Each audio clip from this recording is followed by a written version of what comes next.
Hey everybody, this is Mike with the One Stop Co-op Shop, and today I'm doing a review of Eternal Decks. And no disclaimer for this one, a kind member of our Discord sent me a copy of the French edition of the game. Eternal Decks is a solo or cooperative card placement game where you and the other players are adding cards to these rows, and when you reach the end of a row, you unlock one of the Eternals here who will curse you with a limitation of what cards you can play, but also get more cards for your supply so you can keep surviving in the game. And based on the scenario you're playing, you'll have to complete some objectives before you run out of cards or time.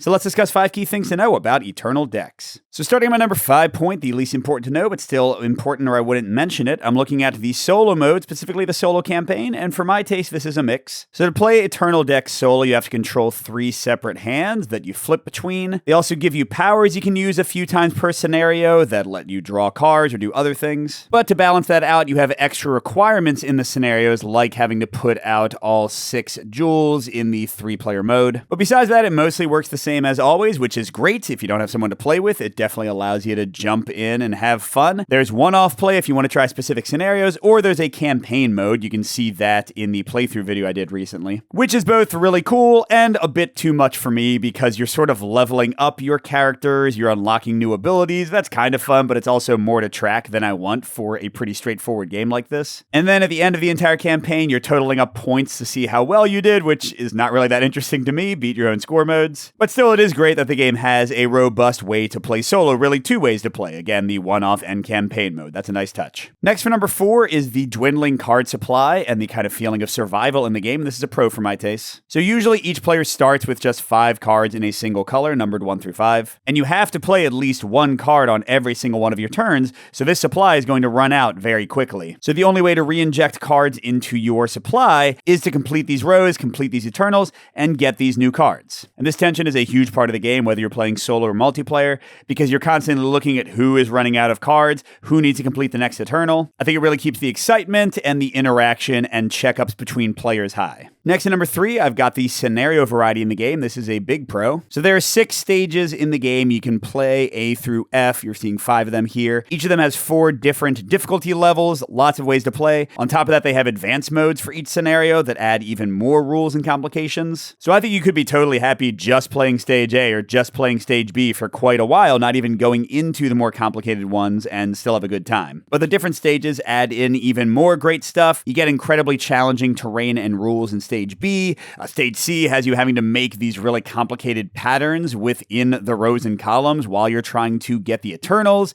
You get bosses later on that you're fighting against. Just really, really cool stuff that lets this game punch way above its weight and gives you a ton of things to explore into and lots of replayability. Next, at number 2, I'm focusing at the actual cooperative card play and the limitations thereof, and this is also a pro. So like I said, you're having to make sure you're not putting the same colors next to each other, the same numbers next to each other, and then you also have terrain like the mountain here. Whoops, that means you have to go from lower to higher values each time. And trying to match these rules, trying to figure out what the other players have and how you can work together to complete these rows is always great.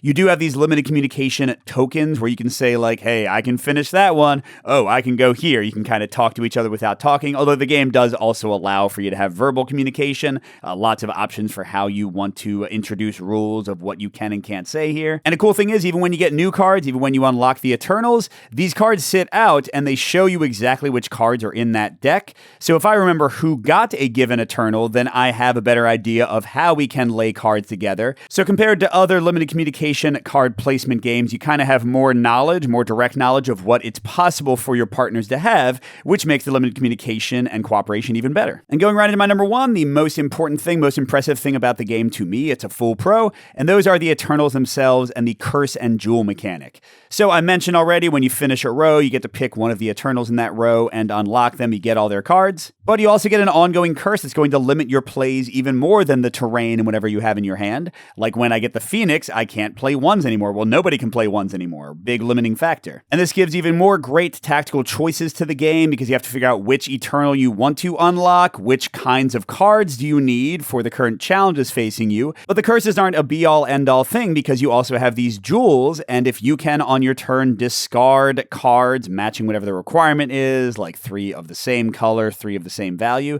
you get to take the jewel and cover up that curse, and now it doesn't affect you anymore. But, of course, getting getting rid of a bunch of cards from your hand is going to fast track you to running out of cards to where you'll have to unlock another Eternal to have enough cards to play. It's a great give and take, combining a ton of the things I mentioned here, the limited card supply, unlocking the Eternals, dealing with the curses. So overall, you might want to check out Eternal Decks if you like limited communication games, if you like tough card placement and playing games.